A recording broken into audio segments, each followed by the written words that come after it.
He's so good. Hello, and welcome to another episode of Magnify. What's going on? All right. Yeah, so our today's guest is a special guest. Yes, sir. He's not only a man of God, an inspirational speaker, all right, but he is our father. Yes, he is. You see how I did that? Now I say my father, like he did in the previous It's a habit. episode. I was talking in the sense of to Brother Al. I was talking to him, but I didn't include you in the conversation. Yeah. You know what I'm saying? That's why I was like, my father or that. Like, I didn't say ours because it wasn't you in the conversation. Whatever. And So stuff. our father. I know it's not a glitch. I know y'all like, it look like 3 different versions of the same person. It's not. We are 3 different individuals. Pastor, apostle, Doom, bishop, doom. Charles Allen. Yeah. Yes, sir. What's going on? What's happening? What's going on? Well, first, it's good to be here. Thank y'all for having me and thinking enough of your old man to inviting me to y'all's new adventures. Yes. Which I must say I am extremely proud of both of you, the way you have, one, taken U.H.G. and not just into just not made it just about the music, but to what it really means to be under his grace and to exemplify that and magnify that message out to other people. And so this is a great way of doing that. So Yeah. Appreciate it. Yeah. Appreciate So if you could tell the audience just a brief description about who you are well, outside of our father. yeah. Well, you did that as one, I just like to think of myself as a man of that lives out his faith every day and with every decision that I make and trying to do that. Definitely make mistakes and learn from them, but one that lives under his grace, and by his grace. But yeah, so I have a lot of stuff going on, as you said, besides pastoring a church, have a couple small businesses, also CEO of Lakeside Chautauqua. Nice place. And yeah, cool place. And so if y'all out there, y'all can come visit. And really, overseeing and the visionary behind Empower One and the Empowerment Center. That so yeah, just trying to stay busy a little bit. Right. Absolutely. And with the small businesses that you have going on and the mini businesses and stuff you have going on, that's what made bringing you on so necessary. For not just for people to see it not just from an artist standpoint, but as a ministry as a whole, so that people don't get confused that what we do ain't just on stage, that ministry is on stage and off stage. Because as a pastor, y'all have a stage too. Yep. Just like all rappers and artists and every dancers, you have a stage where you present your gift that God has given you. But it's also what happens once you step off the stage, where the ministry really kicks into play.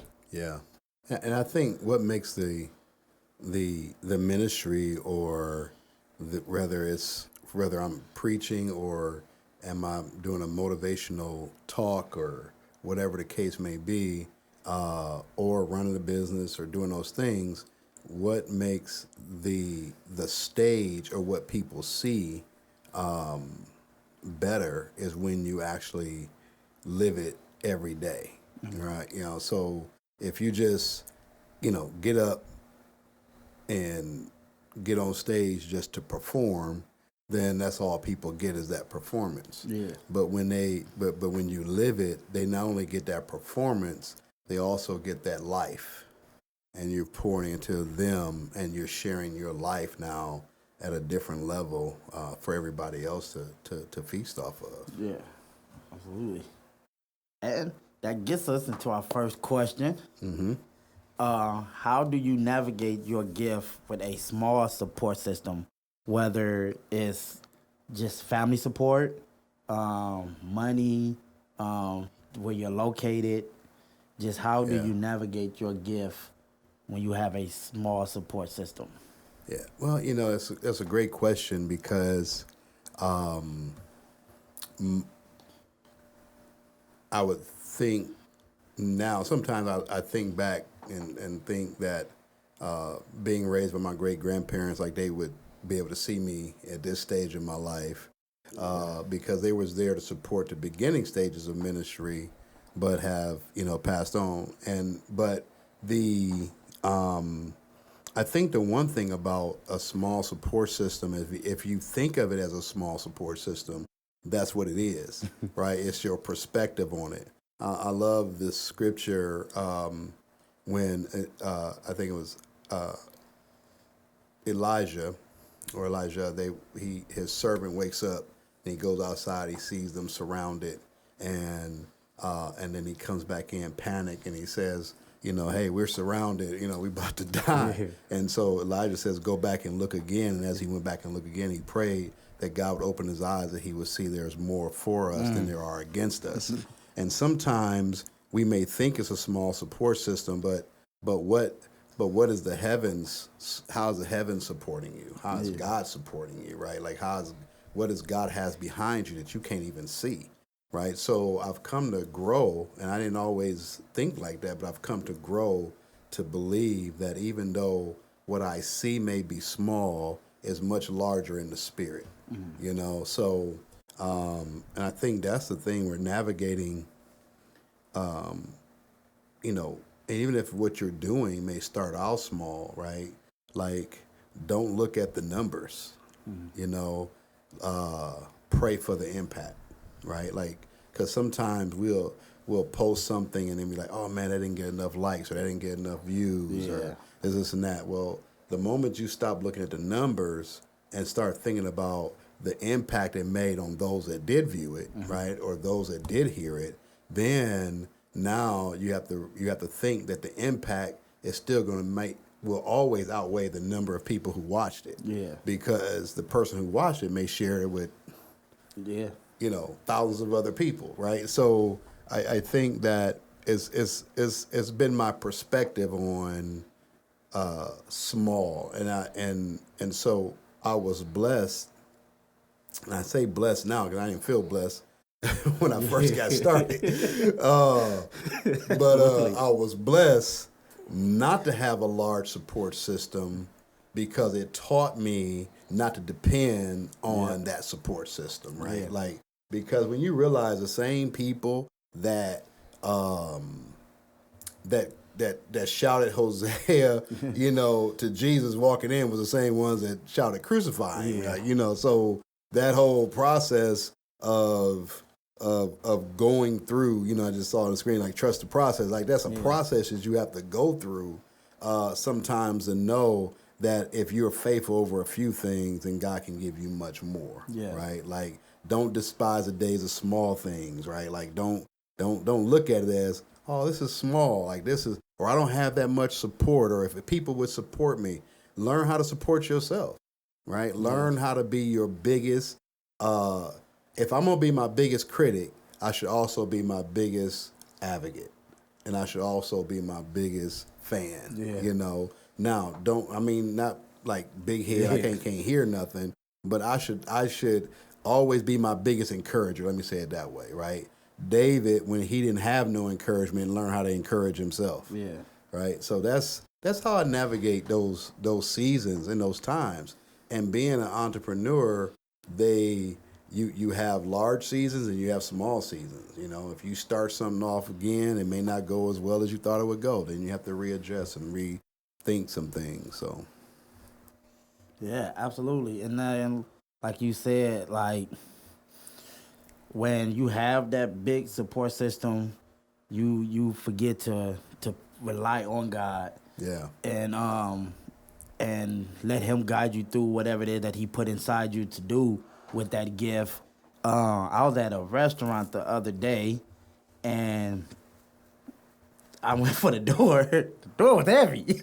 And I went to open it for my wife and stuff, and I went, and I struggled a little bit. Then I opened it because from the wind, from the inside to combine it with the outside, you know, it made it. That's what I'm gonna say it is. Right. So it's the air from the inside and then the wind from the outside. It wasn't that you was weak. No, it wasn't that. Yeah. It wasn't that. So I held it, but then it had me thinking, like, if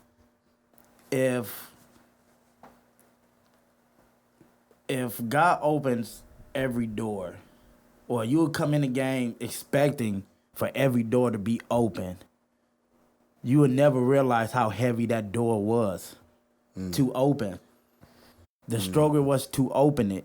So you lose the respect of it and the knowledge of it, to be able to go back as you walk this journey and be like, man, I remember when that door was hard to open. Like for us, when we was rapping, when churches wasn't really on board with the Christian rap, and they was like, well, I don't know what they gonna say. They got their pants a little baggy, they got their t-shirt on, they want to come in here with their hat kicked back and stuff.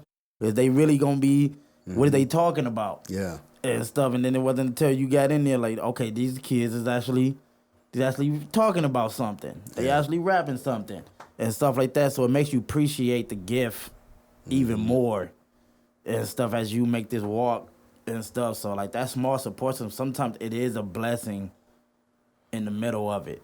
Yeah. Right. And for me, you know, everybody want life to be easy. But I have come to realize that the easier something is, the less I rely on God to get me through it. Yeah. And I feel like, you know, having a extremely large support system gives you the ability to not have to trust in God. Yeah. Because you have all the finances. You know, your dad got all this money. He can back you up. Yeah. And he's willing to back you up. So there's nothing to really fight for. Now there's no reason for you to have God help you, because you can I got this. Yeah. You know, and we get in that mindset that, oh, okay, God, you can chill out. I got this, you know. And then, you know, when I need you again, you know, I'm gonna come and get you. Right. You know? Yeah. Struggle prepares you to handle the blessing, you know, and that's the one thing we got to remember, that when I start and I'm struggling through something, it actually prepares me to hold that blessing up and to honor that blessing. Yeah. You know, that's why the Bible says you how can you reign with him if you don't want to suffer with him, right? Like it's the suffering that prepares you for the reigning. Yeah. You know, so and I think we just have to always remember that and keep those things in perspective, that I may be going through something, or it may be hard right now to start, right? Like I remember my first business, it was like all I had was a concept, right? That's all I had was a concept. The one thing I wanted to do was not have to charge a lot when I had to preach at other churches, because I love being able to help and bless other ministries, and so I didn't want to have to rely on them to have to take care of everything when I got there, and particularly smaller or newer ministries. And so the other thing I wanted to do was provide you all with an opportunity to work, because I wasn't gonna pay y'all cell phone bill. You had to work for it. So, and then also to provide and take care of my family. And so all I had was a concept, right? Like that's all I had was, I want to do this. I had worked in the field in the cleaning industry doing carpet floors, and then I had an opportunity to manage a company. And so, but when I left that company, I had a non-compete. So which means I couldn't start a business or even go to another company for 6 months to a year, right? I think it was a year. So I had a year non-compete. So so what I did was I got a job doing vending machines, right? But then but always I just kept notching out and writing out like, okay, I need this equipment, I need that equipment, I need this material, I need that, need this, need that. And so, and I remember one of the sites where we had the vending machines at was was my first contract, right? And that was the first contract that really launched everything else and paid for everything else because it was a large contract. We kept us busy, but I had no equipment. And the workers was y'all. Like I had to train y'all to go in there, right? And then so it was like, so the thing of it is, but that place had equipment and they gave me the opportunity, right? And so then now if I'd have been like, no, I'm not gonna start till I got this, I got everything I have, right? If you wait till you have everything you need, then you'll be waiting the rest of your life. Yeah. You some things you just have to start. Now, be excellent on every level, right? That's the one thing right there. Like you don't mean that, oh, if I'm starting low or don't have this or don't have that I still can't be excellent on that level, right? Like I'm gonna at least have it the best I can have it, right? If I can only afford this level camera, then that's the camera I'm gonna buy. But it's gonna give me the best. I'm gonna do the best editing. I'm gonna do the best whatever, right? So you have to do those things and get those things as you relate to that. Yeah, absolutely. That kind of piggyback from what you said on the last podcast. That was actually the first one. That was the first one? Yeah. That was the first one? But I thought you might have brought it up about that. But yeah, about you said the guy told you about doing the podcast and was telling him like if you wait until you have everything, you would never start. You would never start a podcast. Like just take what you have. Yeah. And just start shooting your podcast. Yeah. And then you're able to look back, right? You're able to look back and be like, man, remember we was in that small room and didn't have 3 matching mics, right? Had to borrow, a screen and do all these other type of stuff. But you'll be able to look back and see how far you've come, right? Yes. Like that's the thing about starting with a small support base, because it allows you to look back and see how far God has brought you throughout that journey, right? Yeah. Like if you go back and listen to y'all's first song compared to y'all's song now, it's right? Awful. Yeah, you'd be like, don't let nobody hear that, right? But back then you want everybody to hear it, yes, right? Back then you needed everybody to hear it. You want everybody to hear it. Sometimes I think back on messages like I'm thankful we didn't have recording for some of those messages back then, right? Like it's just, but you're able to appreciate that journey a little bit differently. Yeah. Because I believe the original songs that we have with Brad and Michelle, I added a link on our website to be able to download that album. And I was like, hey, I told Reese, I was like, hey, so, you know what I'm saying, when they go on here, they can actually download those old songs. He was like, don't do that. No. Yeah. He was like, take them down. Right. Take that down, man. Yep. But it gives you something, too, to remake. Right. That's what I told him. I mean, we can remake it. Remake it, remaster it, remix it, I said, we never want to shoot ourselves in the foot before we get started. Yeah. Take that down. That was cool for that moment. They had these Friday night they had the Fly Dance Company at Lakeside. So we was hosting the Fly Dance Company, which is break dancers, hip hop break dancers that don't break dance traditional rap music. Yeah. They have all this other type of music, even some classical pieces that they're breakdancing to, right? So it's kind of cool, It's like, and but I remember when I ran into some of them, they were hanging around Lakeside, this and that. I was like, oh yeah, I remember, in the '80s I used to break dance, But one of the things we got in the conversation about was the evolution of everything evolves, right? Yeah. And so everything changes, and so we were talking about the basic concepts of moves and breakdancing may be the same, but they look vastly different, right? Yeah. Like back then, everything was slower, and you had to move going this, and then even the same thing with rapping, like rapping in the '80s vastly different than rapping in 2000, right? Like Your word plays is different, all those type of things. And that's how everything is. Everything evolves and everything changes. So, you got to learn how to adapt and change with it. Absolutely.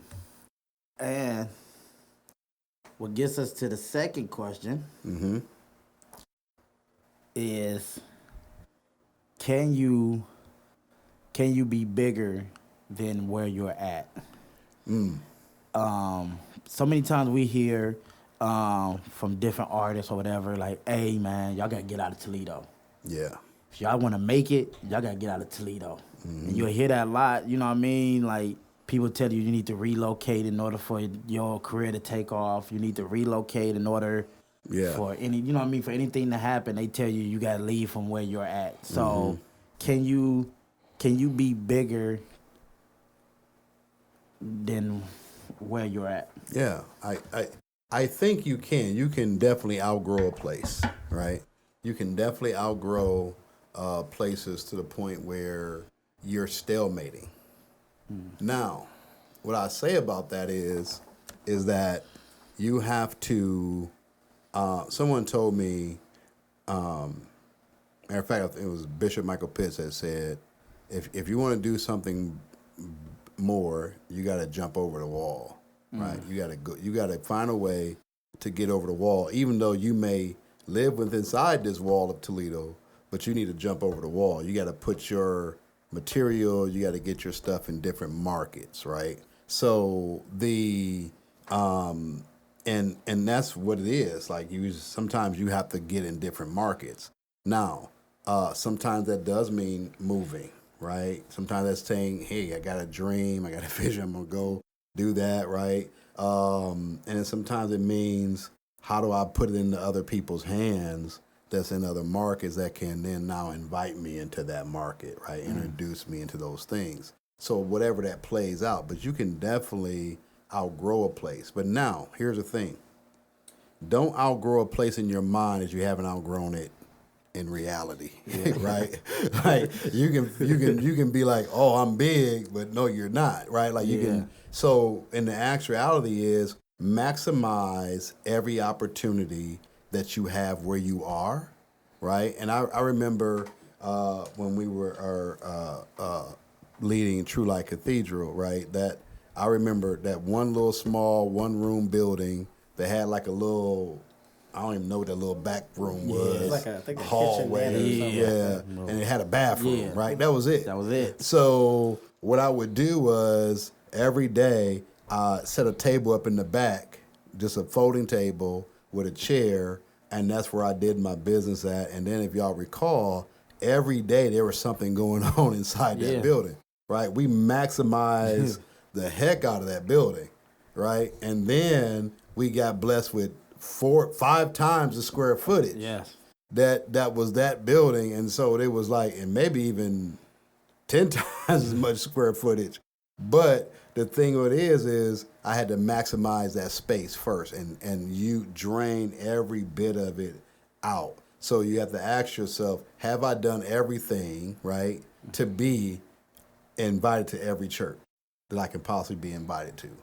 Whether that's saying, hey, I want to put a CD in their hand, I want to come and do your youth thing. Matter of fact, you ain't even invite me for your youth Sunday. I come and do any Sunday, right? Like, you know what I mean? Like, and on maximizing those things out. Then now you can say, all right, we're maximizing our potential where we are. And you can have a vision that's much larger than where you are too, right? This is why God told Abraham, like, listen, I want to bless you, but you got to leave from where you are. Your father's house, all this heritage is holding you back, right? Go somewhere else, but you got to go, right? And so sometimes you have to move, and in order for that vision really to come to pass, because you can be surrounded by small-minded people, you know. And if I'm surrounded by small-minded people, only advice I'm ever going to get is small. Only direction I'm ever going to get is small, right? So, like, if y'all recall, we would always go to much larger ministries than ours to visit, right? Why? Because if you don't see nothing bigger than you, and larger than where you are and where you want to go, then you don't have nothing to aspire to, right? So yeah, you can definitely inwardly and concept-wise be bigger than your market and where you are right now, because that's it, right? Me and a friend of mine who owns a business that's doing really good right now, we talked about, do you want to be a big fish in a small pond, or do you want to go to a bigger pond and be just another big fish? Yeah. Right? Like that's a different mentality, right? Like you can be a big fish and be like, oh, I'm the man around town. Well, your town ain't but $5. Yeah. Right? Like, and you know, so yeah, you might be known by everybody in your city, but if your city is only like a few thousand people, that doesn't really mean much, right? So you say, well, okay, I'm not going to be here and just be a big fish here, or do I go somewhere else and now I may not be as recognized, I may not be, everybody walk down the street ain't patting me on my back, this and that, right? But what that will do for me is give me room to grow. It give me now something to aspire to, right? Like I'm not in competition with anybody about anything, but there's people I do aspire, I catch inspiration from, right? Yeah. Like I'm not in competition with,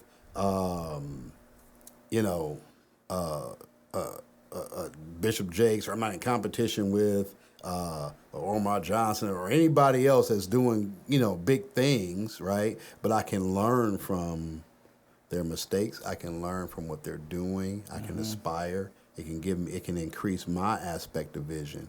Your vision increase when you stand in vision. So when you go and you stand in another person's vision, it broadens your vision and you're able to do more, So like, that's why even like I listen, like even as I'm getting ready to, we were off a year from our podcast and then getting ready to open that back up, right? But what I've been doing is looking at every podcast or video cast that's doing larger things in different markets, right? Watching how they interview, right? Watching how they formulate their questions, all those type of things, where it used to be, going back to starting small with small support, I would look at that and be discouraged, right? Be like, oh man, they got this. Oh, I ain't got that, so I can't do it. Or they got that. No, let that inspire you to start, because they started somewhere too, right? So sometimes you got to go stand in a larger vision and get there. Yeah. Because your mentality can definitely be larger than where you are. Yeah. And that brings me, because I think I was talking to Phil when we had Phil on the last episode. And like I was telling him, when he asked me to be his DJ, that gave me another view of an artist that was bigger than what we were. Yeah. And, watching him perform and the way that he carried himself being his DJ, because I could have said, no, I ain't being your DJ. I'm a rapper, bro. I'm not being your DJ. Why would I be your DJ? I'm out here trying to get my name out here. Yeah. But being able to be his DJ and seeing someone that has a larger platform than we got, and the way that he acts and the way that he carries himself gave me the vision to be, okay, now how can I take what he has and then incorporate that into where we are to be able to get that same type of following and that same type of invite to all of these churches that obviously is fine with gospel rap if, I'm in here DJing for a gospel rapper. Yeah. You know what I'm saying? How can I take what he is doing and find a way to implement that into what I'm doing without corrupting what I'm doing, because his vision isn't my vision. Yeah. But finding ways Styles was different. Yeah. Like, what I'm saying, the way that he goes about having conversations before he does shows, like, what I'm saying, making himself known before he gets out there. Yeah. That way people already know who he is before he get out there. Because that's that's a dude we just met earlier. Yeah. And finding ways to implement that into our shows and how we do things. Yeah. Yeah, and coming from a point of, like you said, like with Phil was someone that was, that was in our city, that was someone that took us under their wing and whatever. But even watching people that wasn't reachable, like for me, The Truth, KB, K Drama, they had impact on my life, and these were the 3 dudes that I watched. Even Brinson, like these dudes were the ones that I watched as an artist, as the whole body, like just putting together a good body of work. Like still to the day, KB got some amazing albums out. K Drama got some amazing albums out, and you know what I mean. And The Truth got some amazing projects out and everything like that. But for me, Weight and Glory is still like my number 1 album. Like that stays in my rotation. Like I love the new stuff he's doing. I love the pocket that he's in this lane that KB is in. But Weight and Glory, from beginning to the end, the message in between all that. Yeah. Get Your Weight Up. Yeah. By K Drama, you know what I mean? Like that. Yeah. There's always gonna be things that impact you. Yeah. Right. Like but and then going back to being big, you said something about, being a DJ, right? Like looking at that and then gleaming from. I remember when Brother Al and them would bring in those larger artists, and y'all going to setting up for them, and you may not even got on stage, but I'm gonna go set up for you, I'm gonna get watch you, whatever that. So you look at that Ambassador that came through there, right? The Truth. I mean, you look at all these people y'all done had to have personal interaction with, Brinson and so forth, right? That somebody else's platform allows you to have that, right? But not just somebody else's platform, but serving somebody else's platform allows you to have that. So no matter if you're bigger than where you are, don't be too big to serve. Yeah. Never be too big to serve. And sometimes you have to serve another man's vision or another person's vision or another woman's vision in order for your vision to come to pass. Yeah. Like sometimes you just have to do that, right? One of my books I was introduced to as a young minister that I always introduce people to, and even especially ministers that are coming up, is Bloom Where You've Been Planted, right? God's Armor Bearer, right? So God's Armor Bearer 1, and then God's Armor Bearer book 2 is Bloom Where You've Been Planted, and then there's a 3 now. But the thing of it is the armor bearer, his story in that was that he served another man's vision. And from the outside, it looked like he was putting his vision on the back burner. Yeah. But what ended up happening is because he served another man's vision, that vision got so large, it gave him the opportunity to do what he wanted to do anyway.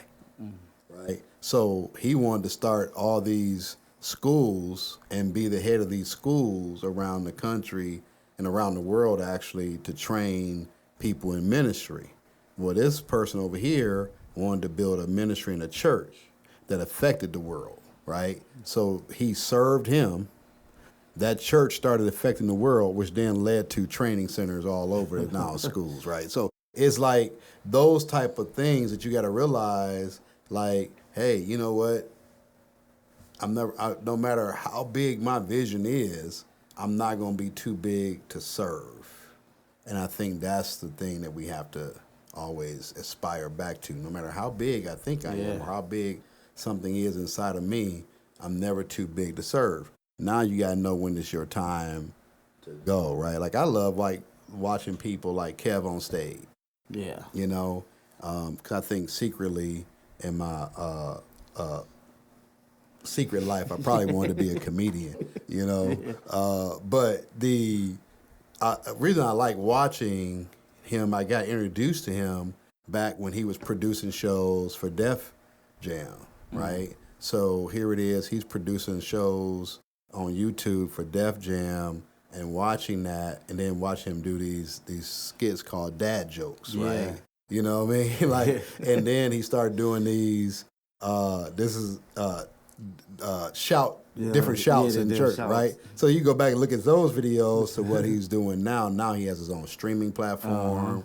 He's doing an amazing thing, bringing comedians to the forefront. Yeah. Like, I didn't know he was a comedian or even aspiring to be a comedian. But the thing of it is he worked for and served and did those things, you know. So sometimes, serving means I'm going to get paid to do a job, right? And sometimes serving is I'm going to sit with you and get something. Yeah. You know? And sometimes I will look at pastors, other speakers that had much larger platforms than me, and sometimes I would just go and be like, hey, I knew they were going to go speak somewhere. Hey, I'll go with you. I'll serve you, right? Yeah. Why? Because I want to see how you navigate a room. I want to see how you network. You know what I mean? All the stuff, like the on-stage stuff is good, but I want to see how you navigate before you get on stage. Yes. Right? I want to see how you do things, how you conduct business, you know, and then when you get a large paycheck, what do you do with that? What do you do with that check, right? Like, do you invest it? Do you, you know what I mean? Yeah. Like, those are the type of things I always want to see that I've been blessed to see behind the scenes in a lot of people's lives. Yeah. Yeah. Sometimes I just like even when we do shows, we get those performances of all right, y'all can just be back here. You got the little monitor up, you can see what's going on in service and help yourself to the refrigerator. This is the pastor's fridge and help yourself to it and stuff like that. But it's like I mean, we did one in Lorain, Ohio, and it was weird. And I was like, we sat back there for like maybe about 5 minutes. And I was like, I can't feel nothing back here. Mm-hmm. And Chris was like, what you talking about? I think you were like cracking open like a monster or something. He like, what you talking about? I'm like, what kind of service is this? Yeah. You know what I mean? Like, what kind of people is out there? Yeah. And stuff like that. And that goes back to like watching other people perform is the reason why we come with at least 3 different mixes. I remember the first time I told my brother, told Chris, I keep saying like that, your son too. I told Chris that, hey, I like that mix, but make this one too. Yeah. And he's like, dude, you know how long it took me to mix this? Mm-hmm. Yeah, but I need another one just in case. Yeah. I need another one just in case. It might not be a lot of young people here that's gonna like all this bass and stuff like that. And it's just like just getting the feel for the crowd and stuff like that. Like, it's like goes back to him like with that fella and being in the background. And sometimes that servant, it helps you open your eyes. You can see better. Yeah. When you step back and just observe what's going on. And to be always in the forefront because you miss things. Yeah. And stuff like that. So when you step back, you can okay, I see how so I move over this way because I seen them go that way, but dang, that's gonna mess him up. Mm-hmm. So when I do mine, okay, I'm gonna stand over here. Yeah. And, you know what I mean? So yeah. And you know, it's funny because again, another comedian. I was listening to an interview that Kevin Hart and Chris Rock was doing Heart to Heart, right? Yeah. But one of the things, and I've heard Dave Chappelle and other people say this too, how they go to comedy clubs and look at the up and coming comics, right? Mm-hmm. And they also go to because they look at them because they're looking at who they can put on their platform and help out, but also they go and tighten up their routines because that keeps them sharp. You know what I mean? And see, sometimes you can lose touch with reality because you're trying to be something up here, right?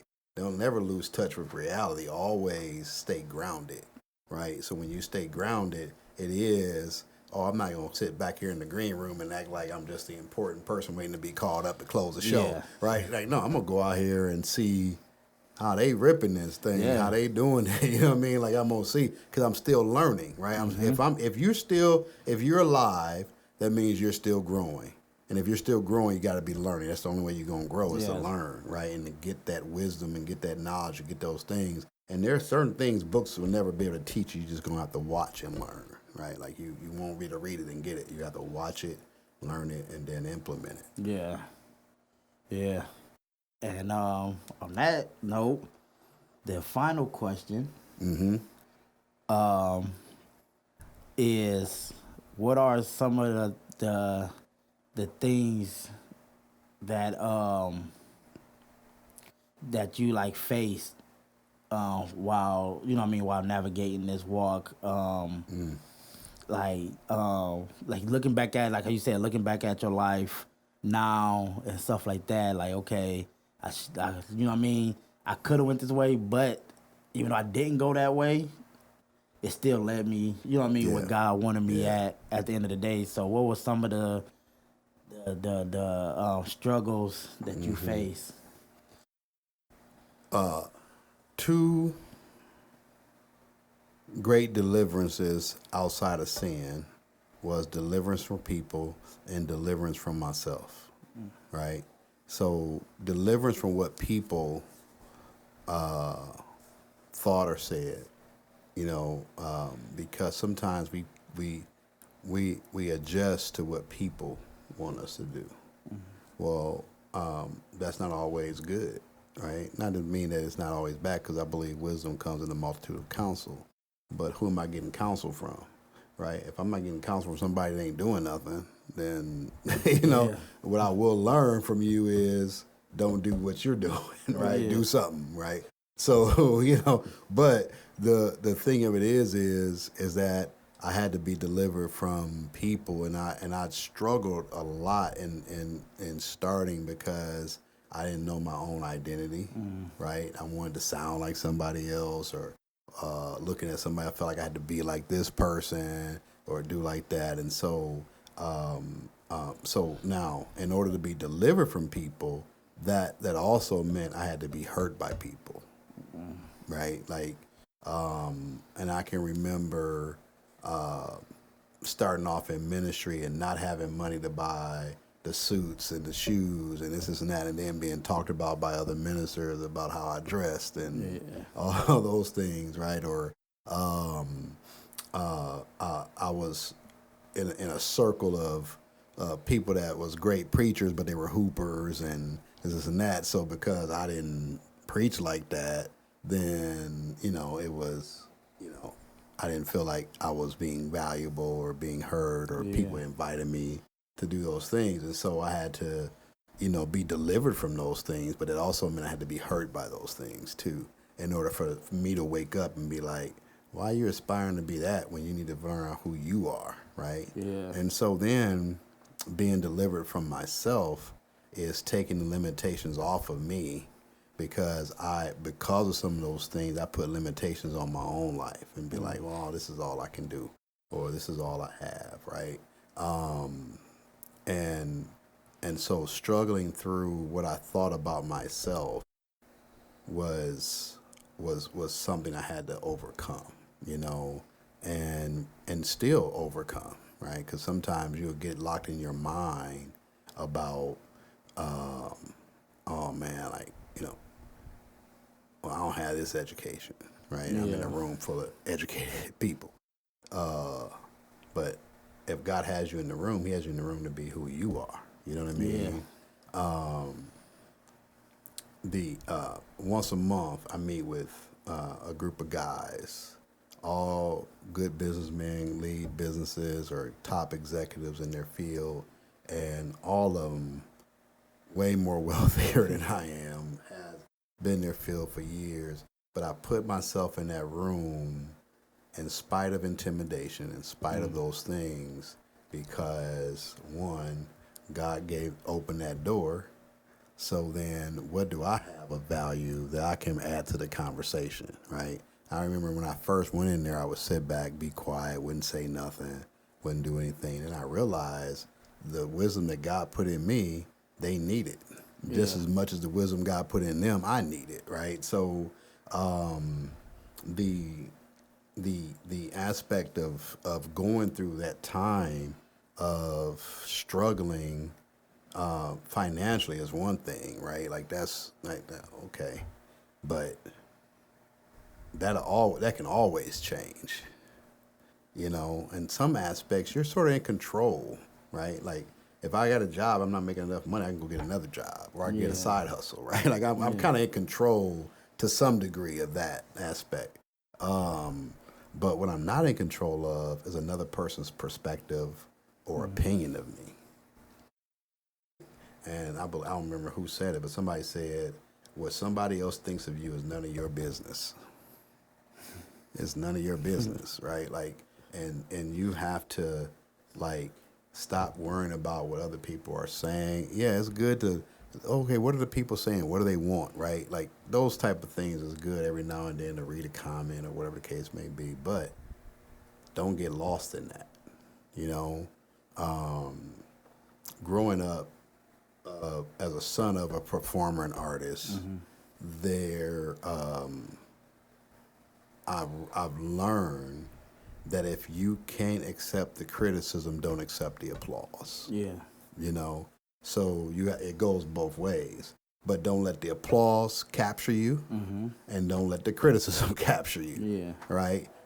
Learn from it, adjust, do what you got to do, but don't get those things in there. Now, also, being the son of an artist and multi-talented person, right? Like that played a lot in my mind because I never thought I had gifts. Yeah. Like I never thought I had gifts. But then I realized me speaking is an art. Yeah. Right? Like that's an art, you know, so I can't sing, I can't play, but I can talk. You know what I mean? Like I can figure out what to do. Like that's a you know, to navigate or take people on a journey, whether it's a motivational speech, whether it's a training or preaching the gospel. You're taking them literally on a mental journey that will impact their life forever, right? And so that's you have to be a craft of your art form. Like you have to watch other artists. You have to do those things. You learn. And so I think those are the things I had to struggle through the most was other people's thoughts and then my own thoughts, right? Like, and I think if anybody gets over those barriers, then the sky is the limit. Yeah. The sky's the limit because now it's just you and God, right? Because God, sometimes, here's the thing. God can open doors and put you in places you never thought you would be, right? But the thing of it is you have to participate with God. Yeah. You know, God ain't gonna just rip you and, you know, you know, you have to participate. You have to go, right? Like if I go somewhere and now I'm always moaning, complaining, this is that, well, God, you got me here. No, embrace where you are. Do the best you can and do what you have to do. Just think about Joseph for a minute, right? Joseph had these dreams. But those dreams was never going to come true in that house. Yeah. But he didn't know how to lead the house. He probably would have never left the house because he's too tied to his house. Yeah. He wanted the approval of his brothers, wanted the approval of his parents, so he was always going to be in that house trying to get approval.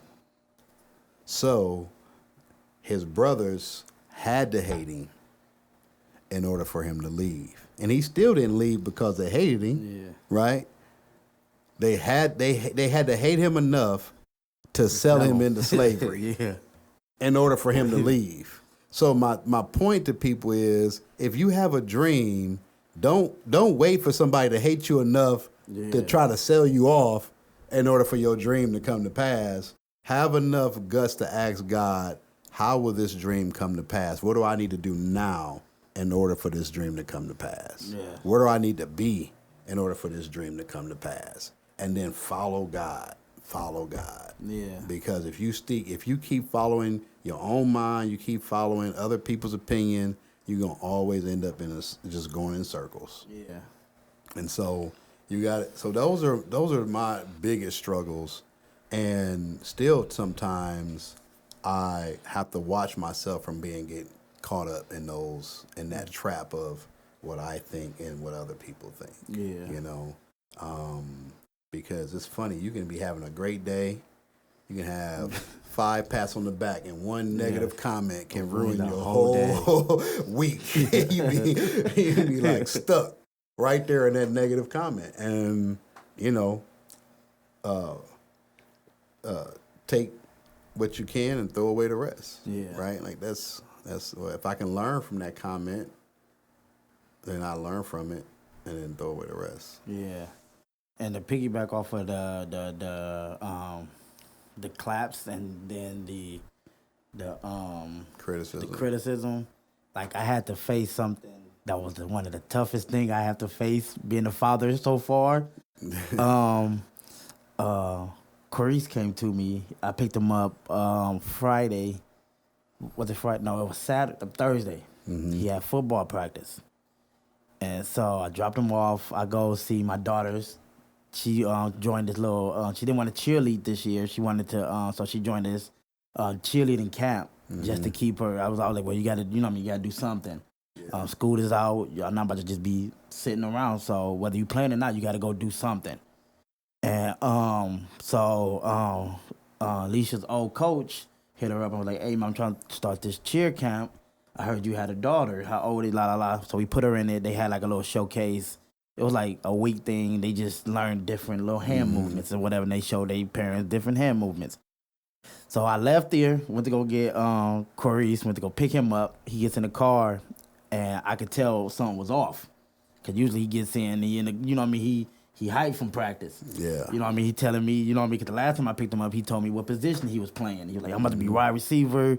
You think when we get home, we can throw the ball around? You think and all this other stuff. So he was geeked with the last time I seen him. So when he got in the car, and it's just me and him, and I'm like, you good, guy?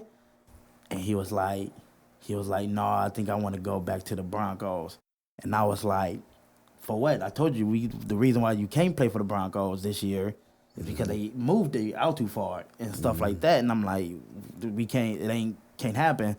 And I was like, for what? Like, what's wrong with being here? Like, Rogers is 10 minutes from my house. You know what I mean? Like, because they cut me. And I was like, what you mean they cut you? Like, the money ain't even due yet or anything like that. Why they cutting people and they never receive funds, this, that, and the third? So he like, yeah, they cut me and 10 other kids because they said that they didn't have enough jerseys. And we were the last 10 to come over and stuff. So they were like, it was only right that they gave it to the kids that was here before. I'm like, okay, that makes sense, this, that, and the third. Even though I still didn't understand that y'all have yet to receive the funding. So y'all couldn't kid that probably had the funding and kept kid that probably wouldn't have the fundings or whatever. So I'm telling him, like, dude, it's cool. These things was fun to do during the summer, but schools ain't looking at what you do in the summer league. It's cool to stay on your toes and stuff like that, but your high school coach ain't gonna be like, where you pay Pee-wee at? And stuff like that. So I'm like, know what you do. You go home, start looking at, if you want to be a wide receiver, start looking at stuff, get ready, because this your last year anyways. Regardless of whether you was going to play or not, this was your last year. You start high school in 2 years, in the year. Yeah. You're going into the 8th, then you about to go into high school. So I'm like, what you need to do is start getting la.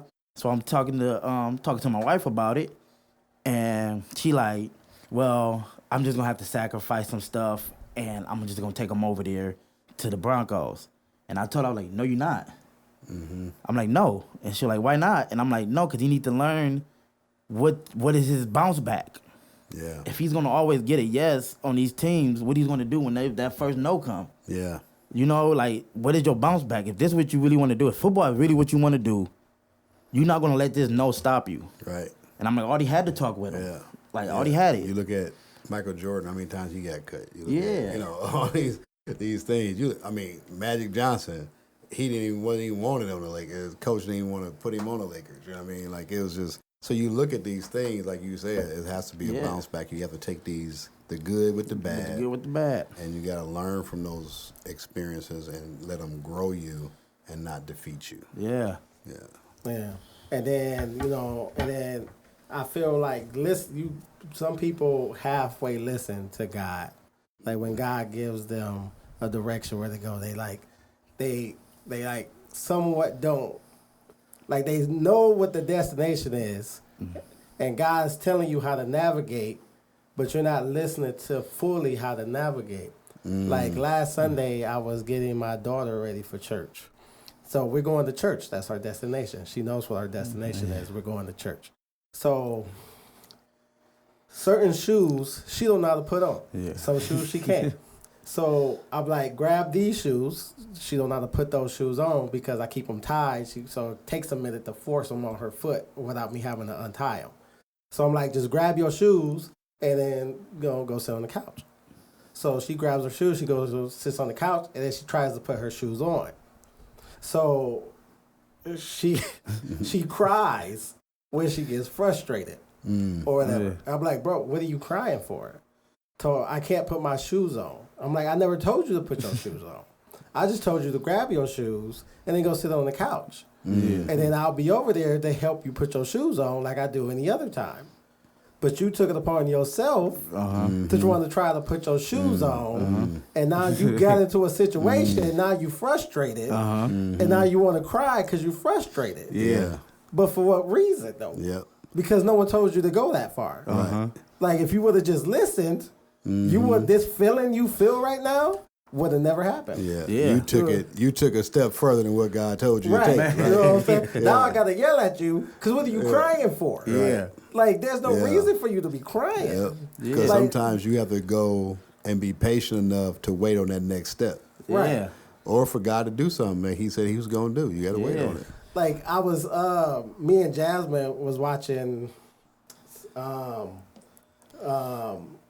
fails for the gender reveal fails on Facebook. Or whatever, and you got when they bring their kids saying, the kids, I want a boy if it's a boy, and then it turns out to be a girl, then they throw in a hissy fit, and I'm like, see, that would never happen in my household. That's when you get snatched up. And she was like, well, I've never seen you do any of this stuff to Arvana. I was like, because Arvana already knows. Like you won't see it because she will never do it. Because she already knows. I've already done been through these situations, so she knows that you ain't finna throw nothing in this house. You ain't pay for this stuff. Like, you're not finna slam nothing. You're not finna throw nothing. So she knows that, okay, if I'm in my feelings, then I got to figure out how to somehow project my feelings properly. But, like, that comes with her listening and then understanding how this household works. You know what I'm saying? I can't speak for when she goes over to her mom's house and whatever she tries to pull over at her mom's house. But, like, I tell people, because we had a meeting with her old daycare, and they was telling me all these stuff that she does. About, how do you handle it? I was like, I don't, because she don't do that. Like, all this, you know what I'm saying? If you tell her no, she goes and she starts crying and throwing a big pout and a hissy fit. I don't do, like, she don't do that. If I tell her no, then that's just what it is. She goes off and she deals with it internally until she comes to the understanding that, okay, he told me no. You ain't finna do all of this stuff.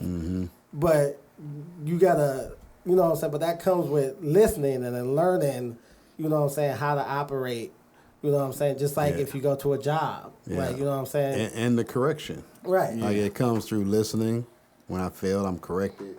And that's really how you learn how to, like you said, how to follow God. People like to learn how to follow God. Yeah. And you learn how to follow God through those moments of disobedience and then being corrected or rebuked and all those things. Like, that's the training ground. Yeah. Yeah. Because I was listening to this lady, and I guess she's a coach for parents or whatever, and she was saying that at first, when they first start doing this, yes, it's going to be hard. But the moment that you stop or you ease up, then you're now prolonging this kid's behavior. So instead of just sucking it up and dealing with it and acting the correct way from the beginning, now you're building your own hurdles that's lasting even longer than what it should, because you're not doing what you're supposed to do, because life is getting hard, and you know what I'm saying, such and such is acting up, and you know what I'm saying, your job is this, that, and the third. Yeah. You know, but You gotta build those coping skills. Right. And like even like what you said about creating your own hurdles. It was like, so we was traveling somewhere, and so if I know where I'm going, don't put in the GPS.